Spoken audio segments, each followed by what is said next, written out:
कर दी गई है। ऑफेंस की गंभीरता को देखते हुए न्यायालय ने यह पाया कि बेल का केस बनता है और 40,000 रुपए की 2 श्योरिटीज और पर्सनल बॉन्ड पर रिलीज कर दिया गया है। नहीं, अभी ऐसी कोई कंडीशन नहीं है, ऐसा कोई मैटर नहीं था सुरक्षा के लिए कोर्ट के सामने इस समय केवल बेल एप्लीकेशन थी। कोर्ट से हमने यही निवेदन किया था कि बेल का केस है और कोई इनके खिलाफ ऐसा ऑफेंस नहीं बनता है जैसे कि एलिगेशंस एफआईआर में लगाए गए हैं।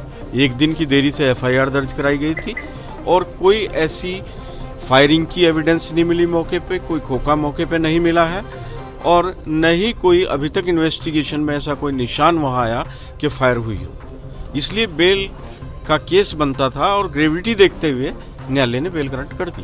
गोली चल सकती है, दिन दहाड़े चल सकती है, तो उसके बाद भी जान को खतरा पूछने वाली बात है। आसर कोर्ट में जो देखिए, आप कितने, मेरा ये कहना है, मैंने कल भी कहा था, मैं देश के संविधान में भरोसा रखता हूँ, मैं देश की कानून व्यवस्था में भरोसा रखता हूँ।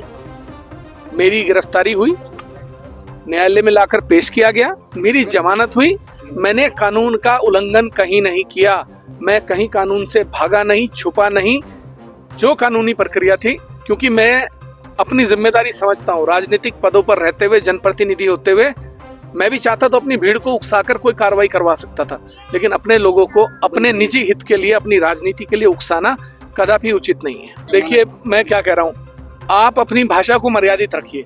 आप मेरी माँ को गाली देने से पहले 10 बार सोचिए। आप अगर आगे भी मेरी माँ को गाली देंगे तो भाई आगे की भी ये पुलिस कानून व्यवस्था संभालेगी, क्योंकि अगर इस तरीके से एक आदमी बेलगाम होकर दूसरे की माँ बहनों को रख और बोलेगा तो ऐसे शब्दों के लिए शर्म आनी चाहिए, डूब मरना चाहिए कहीं जाकर। पुलिस ने जो कार्रवाई करी उसको लेकर क्या कहेंगे? लाइसेंस और सुरक्षा को लेकर कोई बात नहीं, सुरक्षा को लेकर मुझे कोई दिक्कत नहीं है। मेरी सुरक्षा करने के लिए बहुत लोग हैं। मेरे खानपुर विधानसभा में कई लाख लोग मेरी सुरक्षा करने के लिए हैं।